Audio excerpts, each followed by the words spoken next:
काल सायंकाळी 5 वाजून 5 मिनिटांनी शंभू अंडे सर पीसी चालू आहे, त्याच फेसबुकच्या ह्याच्यावरती चालू आहे बघा लाईव्ह. शंभूला चेक करायचं 12 की 14 पासूनची गाडी आहे, 12 पासूनची पुण्याची गाडी आहे. आणि त्या गाडीवर काही मुलं आली तलवार त्यांच्या गळ्याला लावून त्या गाडीमध्ये घालून घेऊन गेलेले आहेत. आणि मग ते लगेच माननीय ग्रामीण SP कुलकर्णी साहेबांना फोन केला, त्यांच्याकडून DCP साहेबांचा नंबर घेतला, DCP साहेबांची चर्चा केली. आणि मी पोलिसांचं विशेष अभिनंदन करेन की शंभू अंडे वाचलाय म्हणजे फक्त पोलिसांच्या आणि पोलिसांनी कमी कालावधीमध्ये सर्व यंत्रणा फिरवून वेगवेगळी पथकं नेमून CCTV फुटेज चेक करणं असेल, भाड्यानं गाडी कुठून घेतली आहे त्याचं सर्च करणं असेल, जी गाडी भाड्यानं घेतलेली आहे त्याचं आहे, त्याचं कमांड घेऊन नेमकी गाडी कुठं आहे याचा शोध घेणं असेल. त्यामुळं शंभू अंडेला रात्री 10 वाजता पोलिसांनी सुखरूपपणे ताब्यात घेतलेलं आहे. आता मला हे प्रकरण आपल्याला सांगायचं कारण की 2021 घेत होतो राज्यभर आणि महाराष्ट्रामध्ये छोट्या छोट्या समाजाला एकत्र करणं, त्यांचे विषय समजून घेणं, अशा जवळपास 400-450 ठिकाणी बैठका घेतल्या होत्या. आणि त्यातलाच भाग एक सोलापूर जिल्ह्याच्या दौऱ्यावरती मी होतो दोन्ही बैठकांच्या निमित्तानं. त्या दिवशी सायंकाळी 6-7:30च्या दरम्यान माझ्या गाडीवरती दगड टाकला. आणि दगड टाकला तुम्ही सगळेजण नंतर मी गेस्ट हाऊसला जेव्हा आलो तेव्हा ती सगळी परिस्थिती महाराष्ट्राच्या समोर दाखवली होती. आणि मग विरोधकांनी आमच्यावर टीका केली की बाबा आम्हीच काहीतरी पब्लिसिटीसाठी स्टंट केला असेल अमुक तमुक. आणि तासा-दीड तासानंतर पोलिसांनी त्या आरोपीचा शोध घेतला. आता तो कोण आहे तर हा सुरवसे नावाचा, ज्याच्या छातीवरती शरद पवारांचा टॅटू आहे. या पोरानं माझ्या गाडीवरती दगड टाकला. तेव्हा आमचं सरकार नव्हतं. पोलिसांना आम्ही तेव्हा विनंती करत होतो की बाबा तुम्ही 307चा गुन्हा दाखल करा, कारण दगड जो होता आणि तो डायरेक्ट मी ज्या सीटवरती बसतोय तिथं टाकला होता. आता हे महाराष्ट्रामध्ये गाळा काढतायत की आमदारांच्या बाबतीमध्ये काय भूमिका घ्या. अरे मी पण होतो ना विधान परिषदेचे सदस्य, आणि माझ्या गाडीवरती भला मोठा दगड टाकला तर याचं 307चं कलम दाखल होणं आवश्यक होतं. बरं हे एका दोघांचं काम नाही. जेव्हा माझ्यावरती दगड टाकला गाडीवरती तेव्हा पाठीमागून एक पोरगा दाखवत होता, त्या पोराचं पण नाव यात निष्पन्न केलं नाही. जो मुलगा 40 फोन दिवसभरामध्ये माझ्या दौऱ्यामध्ये जी मुलं आहेत त्यांना फोन केला होता, त्यामध्ये पण त्याचा तपास लागलेला नाही. तर माझी विनंती अशी आहे की बाबा ज्याला दगड टाकला अहो आशीर्वाद घ्यायला कोणाचा गेला. हे कोरोनामधला फोटो आहे, हे कधी घडलंय. माझ्या गाडीवरती दगड टाक. आता मास्क काय म्हणल्यानंतर तुमच्या लक्षात येत आहे 2021ला कोरोनाची परिस्थिती होती आणि तेव्हा हा यांचा आशीर्वाद घ्यायला गेला. यांनी कौतुक केलं. गोपीचंद पडळकरच्या गाडीवरती दगड टाकला तर त्यांचं कौतुक आहे. हा यांचा मास्टर माइंड आहे या सगळ्या प्रकरणाचा. पण हे मी म्हणत नाही, मी एक दुसरं प्रकरण तुम्हाला दाखवणार आहे. आणि म्हणून मी या गोष्टीवरती हे बघा माझ्या गाडीवरती दगड टाकला का खांद्यावर हात टाकून म्हणजे त्याला बक्षीस स्वरूपामध्ये सांगतो ना मी तुम्हाला.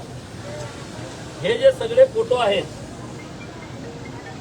एकाच फॅमिलीतील लोकांचे कसं काय फोटो आहेत या सगळ्या प्रकरणामध्ये.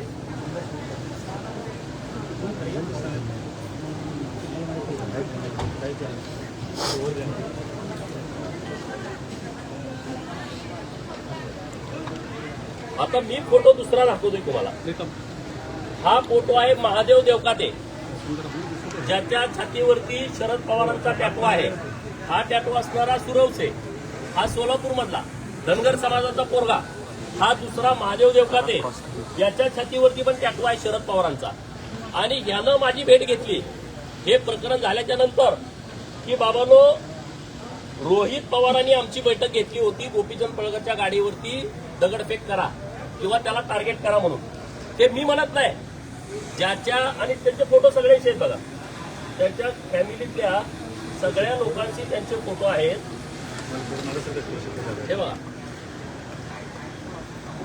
महादेव देवकाते काय म्हणतोय की गोपीचंद पडळकरच्या गाडीवरती दगड टाकण्यापूर्वी रोहित पवारांनी आमची बैठक घेतली होती आणि दगड टाकायला सांगितलं होतं.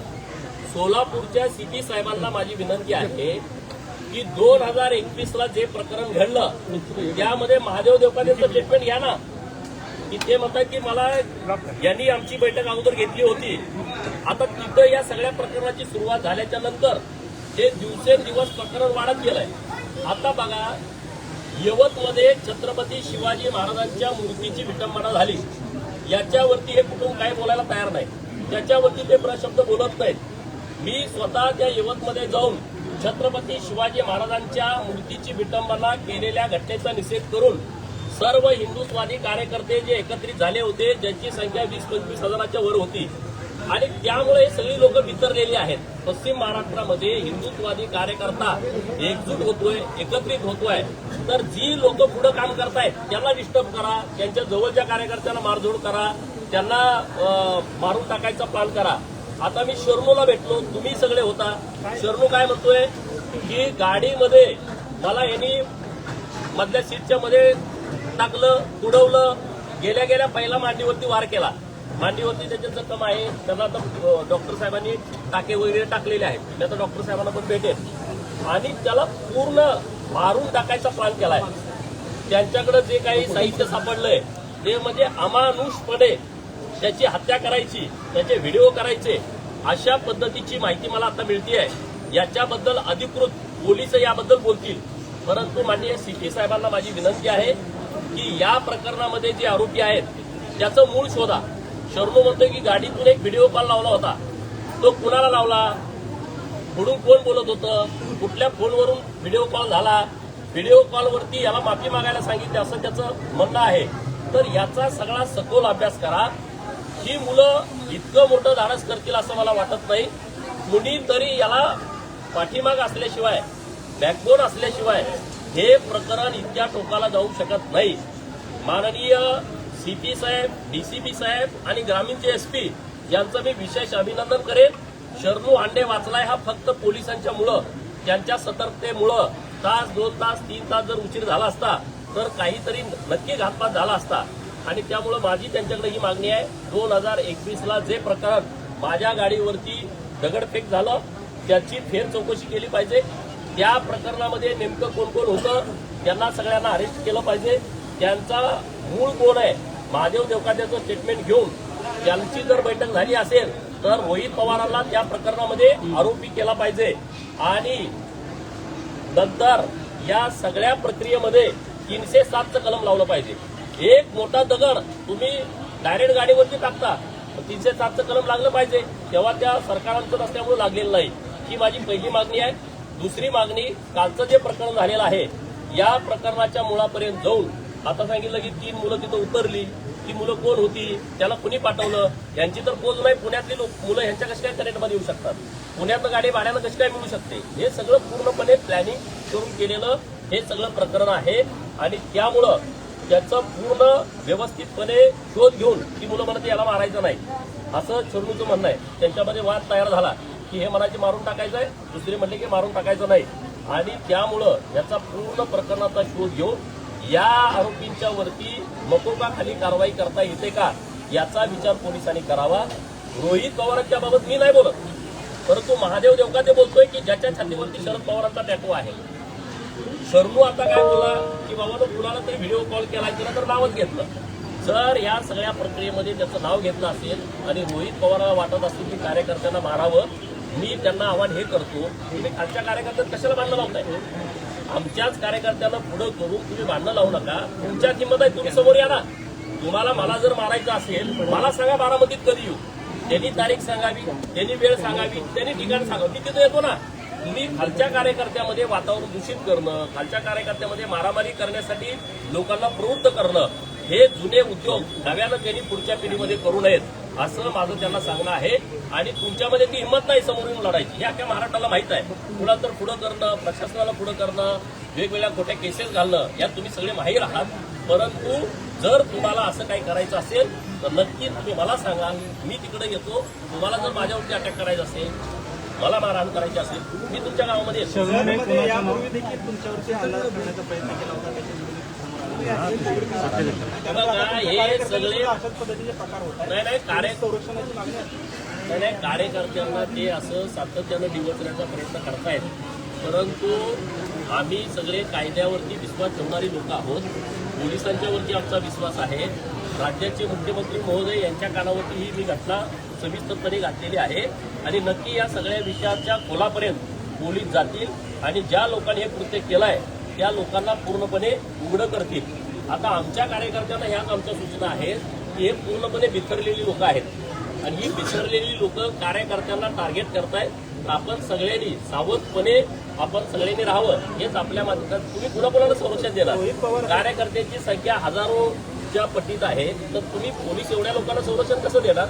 परंतु आमच्या कार्यकर्त्यांना विनंती आहे की आपण सगळी काळजीपूर्वक काम करणे आवश्यक आहे. पवार या प्रकरणात असं म्हणणं आहे की यामध्ये कोणालाही बोलण्याचा प्रकार होऊ नये हे सत्य आहे. मुळात कायदा कोणी हातात घेऊ नये याचं आम्ही समर्थन करतो. मात्र अरे माझ्या गाडीवरती दगड टाकल्यानंतर तुम्ही सत्कार केला हे कुठल्या कायद्याचं समर्थन होतं? कुठला कायदा तुम्ही मानत होता? त्यांनी ओळख करून दिली. हा गोपीचंद पळकरच्या गाडीवरती दगड टाकणारा.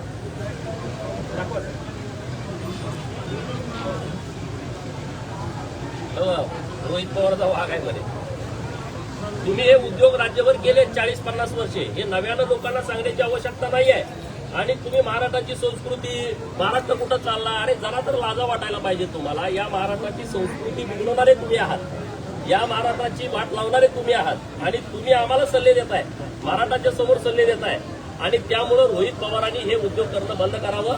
कायदा कायद्याच्या पद्धतीनं काम करेल. कायद्याला किंवा पोलिसांना सल्ला देण्याची आवश्यकता रोहित पवारांच्याकडे आहे असं मला अजिबात वाटत नाही. पोलीस त्यासाठी सक्षम आहे. पण साहेब रोहित पवार असं म्हणतायत, साहेब रोहित पवार असं म्हणतायत की 3 महिने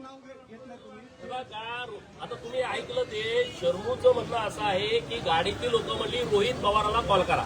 रोहित दादाला पवार मी म्हणतोय, ते दादा म्हणतोय. पोरं त्यांचे कार्यकर्ते असल्यामुळं ते त्यांना दादा म्हणतात. तर रोहित पवारांना फोन करा आणि 15 मिनिटानंतर एका मोबाईलवरून कॉल आला आणि त्यामध्ये शर्मूचं असं म्हणणं आहे की मला माफी मागायला सांगितली आणि मी माफी मागितली नाही तर तुला मस्ती आहे, याला संपून टाका. अशा पद्धतीचं प्रकरण हे सगळ्या या गोष्टीमध्ये घडलंय असं त्याचं म्हणणं आहे. तर नक्की पोलिसांनी या गोष्टीमध्ये सिरियसपणे विचार करावा. जर कुणाचा कॉल आलाय, कोण व्हिडिओ कॉलवरती बोललं, हे लोकांच्या समोर येऊ द्या ना.